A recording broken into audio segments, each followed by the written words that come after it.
భారత్ విదేశాంగం చాలా డిఫరెంట్ గా మారింది. చైనాతో 2020 గల్వాన్ ఘర్షణల తరువాత పెరిగిన దూరాన్ని తగ్గించుకుంటోంది. అదే సమయంలో అమెరికాతో ఉన్న చిరాకుల మైత్రిలో లుకులుకులు కనిపిస్తున్నాయి. ఈ పరిస్థితుల్లో భారత్ తన ప్రయోజనాలను కాపాడుకోవడానికి ఎలాంటి చర్యలు తీసుకోవాల్సి ఉంటుంది?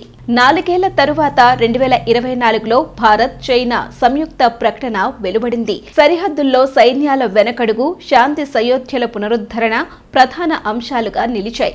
తరువాత రక్షణ, విదేశాంగ మంత్రులు సమావేశాలు జరిగాయి. చైనా రాయబారి నియామకం, కైలాస, మానస సరోవర్ యాత్రకు అనుమతులు, నేరుగా విమానాలు పునరుద్ధరణ ఇవన్నీ చైనాతో సంబంధాల మెరుగుదలకు సంకేతాలు. ప్రధాని మోదీ, షీ జిన్పింగ్ భేటీ కూడా కొత్త వాతావరణాన్ని సృష్టించింది. చైనాపై పూర్తిగా విశ్వాసం పెట్టడం సాధ్యం కాదు. అక్సాయ్ చిన్లో కొత్త జిల్లాల ఏర్పాటు చేయడం, బ్రహ్మపుత్రపై బృహత్తర ఆనకట్ట ప్రణాళిక ఇవన్నీ భారత్ను అప్రమత్తం చేస్తున్నాయి. భవిష్యత్తులో నీటిని ఆయుధంలా వాడే అవకాశం ఉందనే భయం సైతం ఉంది. అందుకే సయోధ్య కొనసాగినా జాగ్రత్త అనివార్యం. అమెరికాతో సంబంధాలు అనూహ్యంగా క్షీణిస్తున్నాయి. డొనాల్డ్ ట్రంప్ భారత్పై వాణిజ్య ఒత్తిడులు పెంచుతున్నారు. పాకిస్తాన్ను గతంలో తప్పుబట్టిన ట్రంప్ ఇప్పుడు దానిని ఆలింగనం చేసుకుంటున్నారు.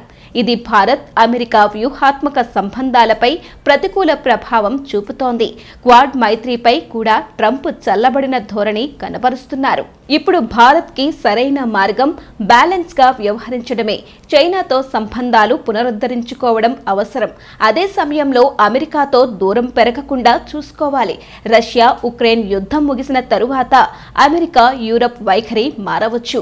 ఆ సమయాన్ని వేచి చూసే వ్యూహం భారత్కు బలాన్నిస్తుంది. భారత్ తన జాతీయ ప్రయోజనాలను కాపాడుకోవడమే ప్రధానం. చైనా దగ్గర కావడమే, అమెరికా దూరం కావడమే కాదు. భారత్ ఎంచుకునేది భారత్ ప్రయోజనాల మార్గం మాత్రమే. ఒత్తిడులు ఎంత ఉన్నా వ్యూహాత్మక స్వేచ్ఛను కాపాడుకోవడమే మన నిజమైన శక్తి.